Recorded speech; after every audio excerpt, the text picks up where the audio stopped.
Hello, everyone. My name is Shekinah Williams, and I am going to explain about my older adult interview that I conducted for this course. The stage of Erickson's development that I chose was stage 7, which is the generativity and stagnation stage. Um, the person that I interviewed wanted to do this stage because they felt like this was the point of their life where they accomplished the most, and they had a lot to discuss about it. During this developmental stage, an adult will focus on their families, their careers, or on the future generation of children. Um, if an adult is not able to fulfill these positive behaviors, then this adult will more likely be self-centered, not really contribute to the future generation. They would be more self-absorbed in a way. Um, for my interviewee, during this developmental stage, she did experience many changes. She was an immigrant from Panama and came to the United States on a vacation in her early 20s. Um, Even though there was a cultural change, it didn't affect her much in terms of gaining employment. She was employed in the Food Service Corporation and Home Health Aid. She was really focused on her future with her husband and her children, things that she wanted to accomplish. At the age of 40, during the beginning of this stage, she became involved in her local church.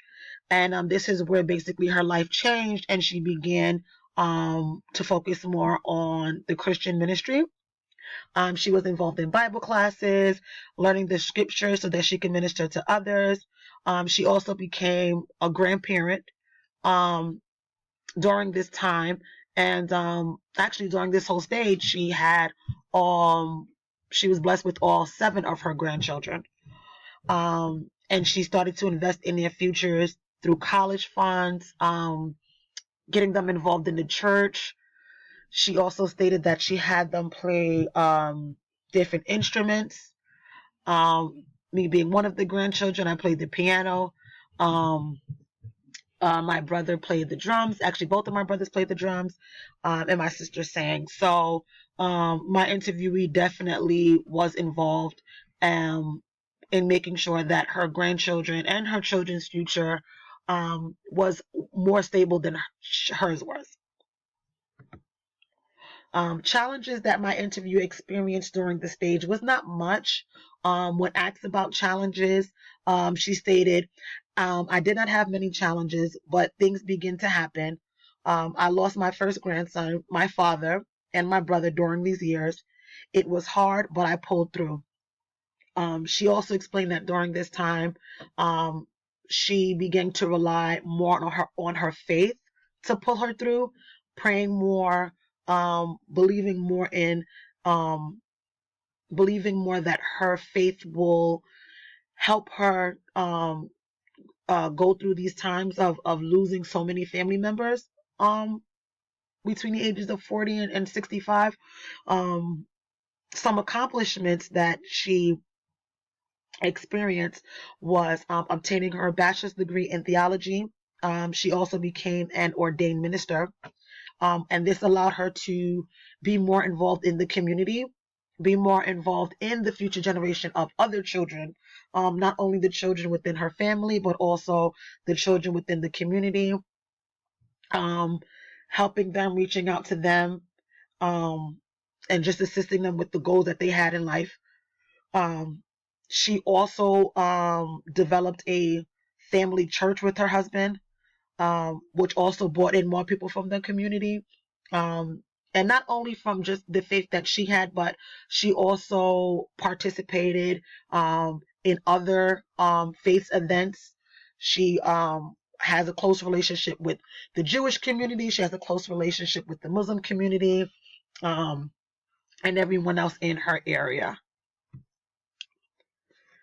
The psychosocial crises of my chosen developmental stage for my interviewee was sustaining and providing for her family and future generation. Being a mother, wife, pastor, and community leader was demanding and challenging. However, these stressors were normal and she was able to overcome them in the stage of her life. According to Roger's book that we've been utilizing throughout this course, on page 89, it explains that crises are psychological efforts to adjust to the demands of the social environment. These are normal stressors that can be anticipated at each stage to help people develop. The goal at each stage is to resolve crises by developing positive qualities that allow for growth and that support the exploration of self and the environment. If people successfully negotiate the task and crises in each stage, they gain and process new information that helps them maintain control over their emotional states and their environment. Even if particular tasks and crises at a stage are not learned or resolved, people may still move on to the next stage. With that being said, my interviewee was able to take these crises during this time of her life. Um, Later on, I'll explain a little bit of the things and challenges that she went through during this time with providing for her family and future generation, along with all of the other things that she had to try to fulfill.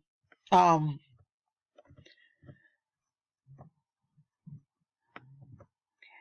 um, So, being an immigrant, my interviewee was exposed to cultural diversity here in the United States. She did not come here wealthy, nor was she as educated when she arrived. She had to become familiar with the laws of a new place. Um, Also, having little income, providing for her family was a challenge at the time. With speaking with my interviewee, she explained that when she came to the United States in her early 20s, she was already married and had a child whom she had to leave in her country of Panama. Um, Came here on vacation and decided to stay due to the employment opportunities, and saw that it would be a better future for her family to reside in this country. Her husband was a wrestler and traveled the world, and his income was not enough to also help sustain the family in this new country. So she had to gain employment, which was not difficult at the time, but um, because she was an immigrant, she had to work a little harder than Americans who also um, held the same position as her. That was challenging. Another challenge was that she did not have as much support at first when she came to this country because most of her family was back in Panama. So she had to utilize what she could in the community to help her take care of her daughters and provide for her family. Um, when I asked my interviewee about any type of oppression or any type of, abuse that she may have experienced or neglect that she may have experienced, she didn't really mention anything along those lines. She said during this time in her life, things were great. Um, she said basically in her whole life, she never had anything traumatic that happened to her that caused her to have a different outlook on life. Other than the deaths in her family, um, there was nothing that she said in particular that caused her to feel any type of pain or feel oppressed or anything like that. Um,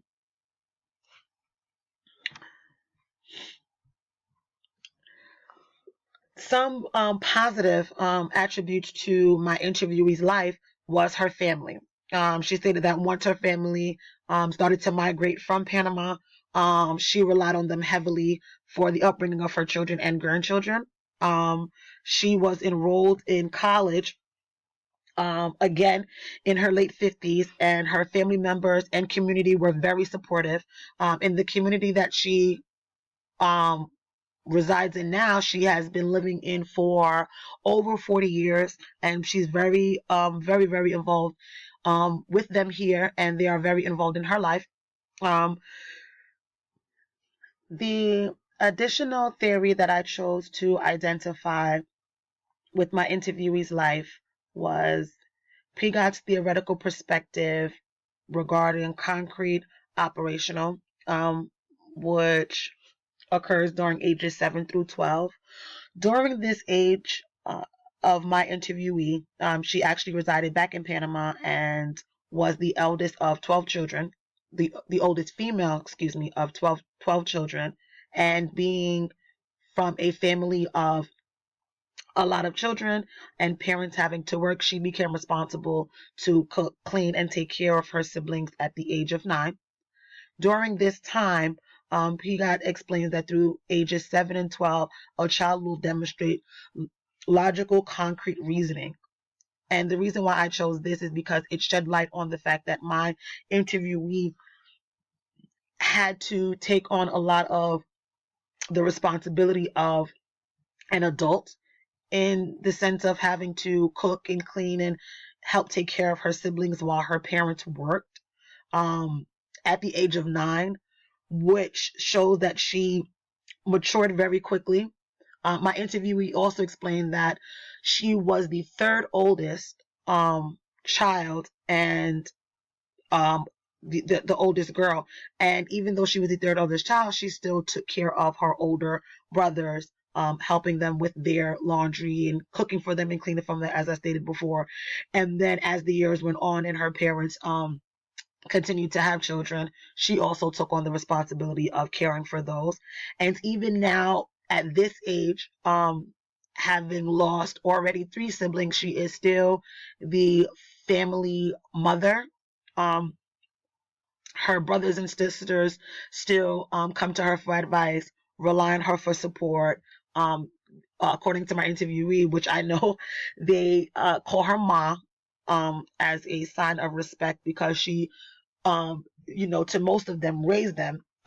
Having her mother die of cancer when she was in her teenage years, she still had to continue to help out with her brothers and her sisters. Um, this also helped me to understand how my interviewee viewed her life and taking care of her husband and her children and making sure that she was able to provide for them the same way that she was able to provide for her and being involved in the community for her family.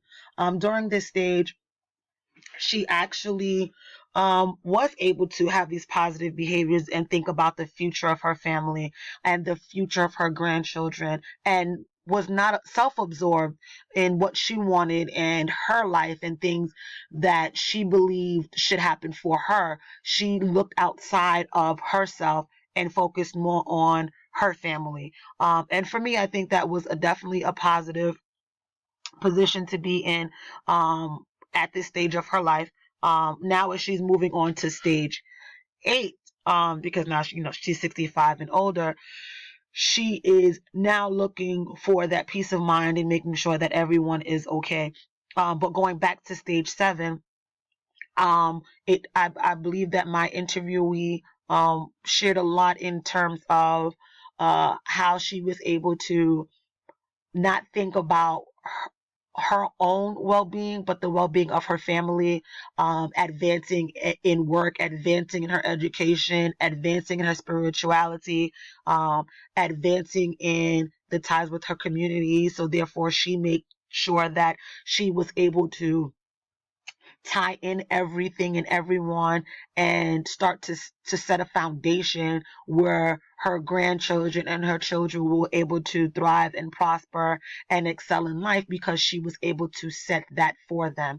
Um, another Another point that this additional theory has also showed me was that my interviewee was able to make sure that she also took care of her siblings as they came over here, which is also extending her outlook on her family, extending how she would like her siblings to prosper and their children to prosper and their children to prosper, and also in her spiritual life, being able to reach out to people in the community that might have the same faith as her and tie in that faith and also to assist them in believing and just basically like reassuring their beliefs.